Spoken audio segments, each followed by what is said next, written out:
again in California Live podcast, and today we have elected officials, Porsche Middleton. Not just a Porsche, but Mayor Porsche Middleton. Hi Porsche, how are you doing today? I'm doing great. Thank you for inviting me. Sure. We remember time when we were running for mayor of Citrus Heights, city of Citrus Heights, and today you have another news you would like to discuss. But before we'll start our podcast, I would like to ask you your name, Porsche. Is it related somehow to the famous car, Porsche? Kinda. Actually, my dad wanted a Porsche and he had 9 children. And so my mom's like, well, middle child, Porsche. That's the one you get. That's what you can afford. Yes. Great story.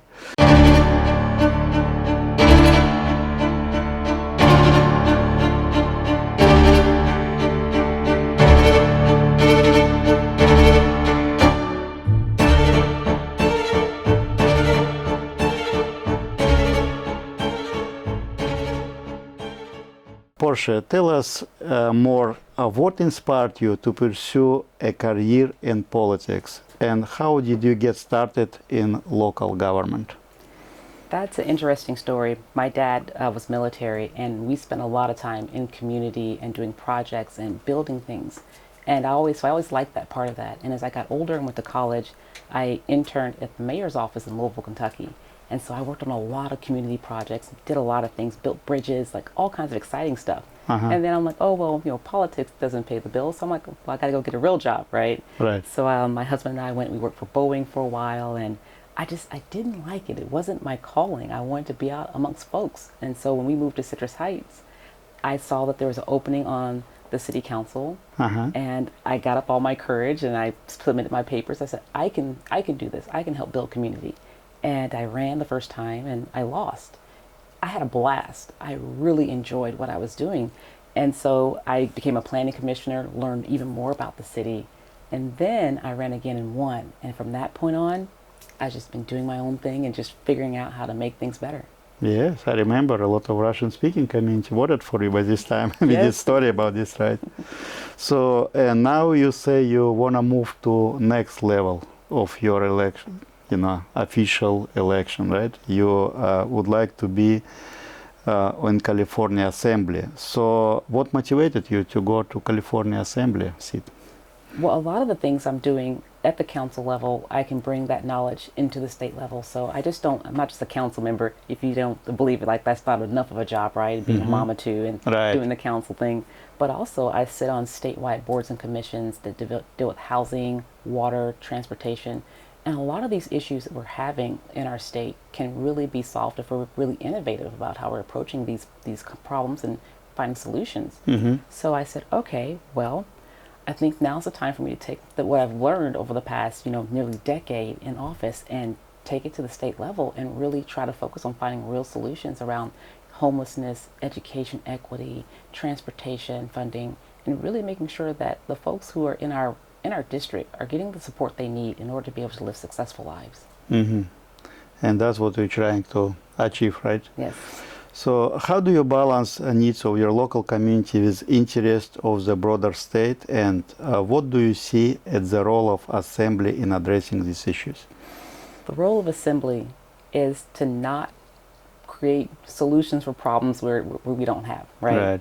So I really think about policies to help the people. So we're not talking about partisan politics. We're talking about issues where folks don't have enough clean water, or there's not enough affordable housing where they're living, or their school district doesn't have the necessary funding to support non-English speaking students. Okay. We need to put policies out there to help these individuals solve these problems directly. And that's the role of the Assembly, and that's what I want to make sure we do when I get into the Assembly. Working with all individuals, no matter what their party is, to find real solutions to help folks. That's probably you answer my next question. Given the current political climate and the ongoing pandemic, how do you plan to work with others across party lines to get things done by your constituents? We're going to really have to hone in on the issues. We have to recognize that each region is different. So what might be something that's going on in Sacramento might not be the same as what's going on up in Redding. And we have to make sure that when we're doing these state policies that we leave a little bit of flexibility for local jurisdictions to also be able to implement these policies that as an assembly people we're bringing down. That's the hardest part of that I found that being on the council was a lot of really frustrating was that I'm being told you have to do it and you have to do it this way. And it's like, but that our city is not built like San Francisco or built like San Diego. Citrus Heights is different. Yes. And I want people to understand that we need that flexibility for folks to be able to build and to do things the right way and the way that their residents want it done. Mm-hmm.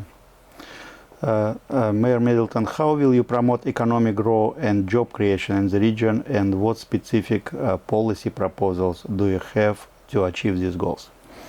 Oh, that's a tall order. But really, we got to start looking at small businesses. We have to make it easier for them to get access to funding, access to resources. And when the pandemic taught us that, when we got our federal aid from the federal government, we looked at it and we said, okay, we need to help our small businesses. In Citrus Heights, a lot of our businesses, they're folks who don't speak English very well or don't read it very well, and said, well, make sure that those applications are in the language they understand, and it should only be one page. They shouldn't have to fight us to get money to help keep their business afloat. Correct. They've been fighting, for the last 3 years to keep their business afloat. And so we made that process very easy. And the fact that it worked so well that, we were oversubscribed, we didn't have enough money to support all the requests, I recognized that we need to do the same thing at the state level. Mm-hmm. And I just want to kind of also touch on telehealth, because that was another thing during the pandemic. We recognized that people could not get access to healthcare. Yes. Just because, doctors are like, don't come in if you're not deathly ill, don't come into the hospital. And finding ways to make sure we have broadband, universal broadband throughout the areas, to make sure that folks can actually access that. And when people have access to the internet, they can apply for jobs. They can build their resumes. They can be more connected, and that's what we need. We need for people to be able to search for the employment that they want, without having to worry about, well, do I have to sit my child aside in daycare while I go out to different job interviews, right? Mm-hmm. We got to make it easier for folks. Yep, I agree.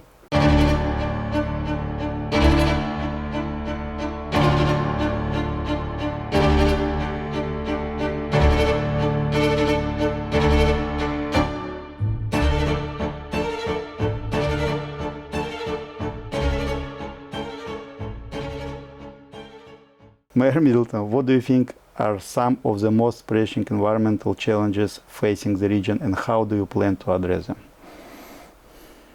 We know that water in California is a huge issue. Yes. We've got to figure out how do we conserve.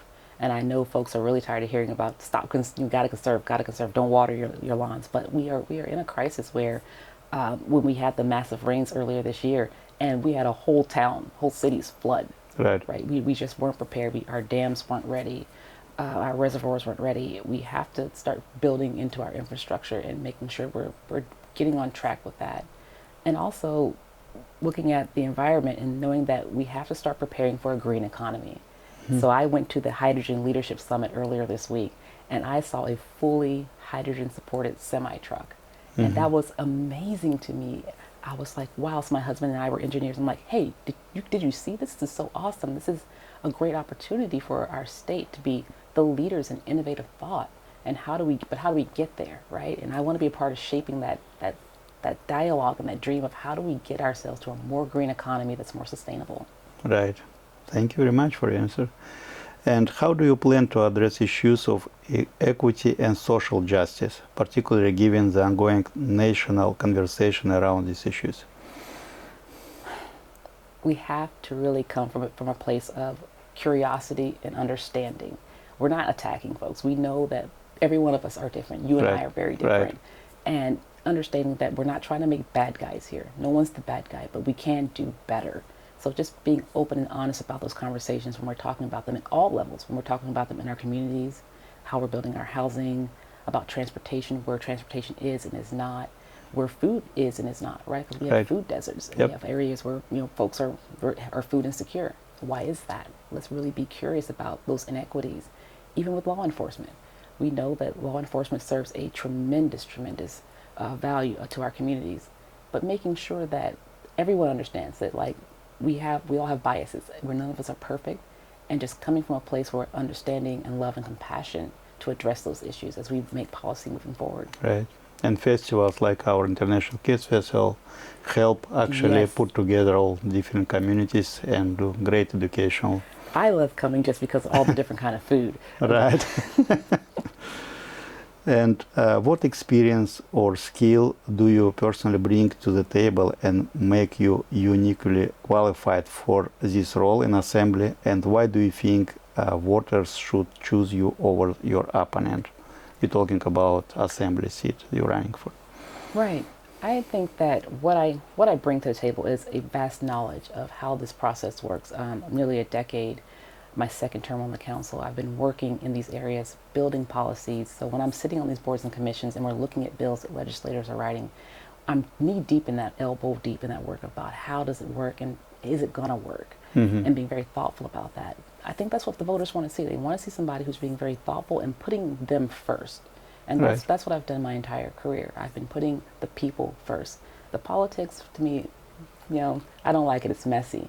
But I understand it's a necessary part of creating a better community and environment. And I think that's why, as we go into this assembly seat, in this assembly race, I think that's why the voters are going to vote for me, because they know as a mom of two kids, as a council member, I've got the experience. I've been doing that work, and I understand it. And because all the policies that I make, they impact not just me and my family, but them too. And so I'm going to make the right decision to make sure our community is supported. Okay. And how our viewers can support your race? Is there any website or anything they can do for you? Yes, absolutely. You can follow me on social media. My website is Porsche4assembly.com. I'm on TikTok. Okay. So watch all my TikToks. I record them from my car because usually I'm driving my kids somewhere, so Busy all the time, huh? busy all the time. But it's also a great way to engage and to keep on track. And also volunteer, come out to the events. I still do my events the same way I've done my council events, which is that they're free, they're open to anyone that wants to come. Come out, talk to me, ask me questions, challenge me on the issues. I really want to make sure I got a good understanding of what's going on. Okay. And of course, when the March primary comes, you should totally be voting for me. Okay. And who can vote for you? People who living in particular region? So people who live in Assembly District 7, which includes Orangeville, Carmichael, Rancho Cordova, Folsom, Citrus Heights, and a little bit of Fair Oaks too. Okay. And again, your website for? Porsche, the number 4, assembly.com. Oh, it's very easy. Thank you very much, Mayor Middleton, Porsche, I like your name, for this great conversation. And I hope it's not going to be last one, but first one on your race to Assembly. And you would like to continue. Keep us, updated about your steps, about your victories. And we would love to support you and be with you in next program.